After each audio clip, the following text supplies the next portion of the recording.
Hey guys, আসসালামু আলাইকুম। আশা করি সবাই ভালো আছো। আজকে আমি ভালো আছি গাইস। আজকে তোমাদেরকে দেখাবো তোমরা কিভাবে M1 NX বাইরের মতো একদম ইজিলি মুভমেন্ট দেখাইতে পারবা।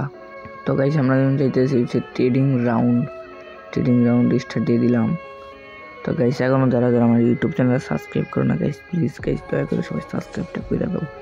তো আমরা কিন্তু আইসা পড়ছি। তারপর তোমরা যেটা হার্ট ওইটা কিন্তু অন করে রাখলে কিন্তু সামনে কোনো দূরের চিহ্ন আসতেছে না। তারপর তোমরা চলে যাবে তোমাদের সেটিংসে যাওয়ার পর আমরা যেটা ওয়ান করতেছি তোমরা সেটা ওয়ান করে দিবা। তারপর যদি হাঁটো দেখবা সামনে একটা চিহ্ন আসছে, তোমরা যদি দৌড়ের ক্লিক না করে যদি এটাতে ক্লিক করো উপরে টানতো তাহলে কিন্তু দৌড়তে পারতেছো একদম ইজিলি। তারপর একটা ওয়ালের সাথে মিশ সাইডে টান দিয়ে ধরে রাখবা, হাত কিন্তু ছাড়তে পারবা না।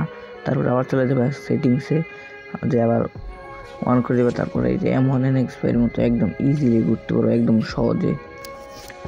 খালি যদি হাতটা ঘুরাও তাহলে কিন্তু ঘুরতে পারবা। তোমরা কিন্তু ট্রাই করবা, ট্রাই করলে কিন্তু আরও অনেক ভালো হইব। আমি তো পারি না, মনে হয় 2-3 বার ট্রাই করছি। তোমরা কিন্তু ট্রাই করলে পারবা। তোমরা যদি ম্যাচে ঘুরাও ম্যাচেও কিন্তু ঠিক এইভাবেই ঘুরবো একদম ইজিলি। দেখো কত সুন্দর করে ঘুরতেছে। তোমরা কিন্তু তার চেয়েও ক্যারেক্টার মারতে পারবা, কিন্তু উকুম চুকুম হইতে পারবা না। অনেক সুন্দর হইতে ঘুরে কিন্তু ইজিলি। দেখো আমরা কিন্তু এই যে ওই সময় কিন্তু আমরা মইরা গেছিলাম, এই সময় এই জায়গাতে এসে পড়ছি। এই জায়গায় কিন্তু একদম ইজিলি ঘুরতেছে। এই জায়গায় দেখো একদম ইজিলি সুন্দর করে ঘুরতেছে। গাইস, তোমরা যারা এখন ইউটিউব চ্যানেল প্লিজ গাইস সাবস্ক্রাইবটা করে দাও।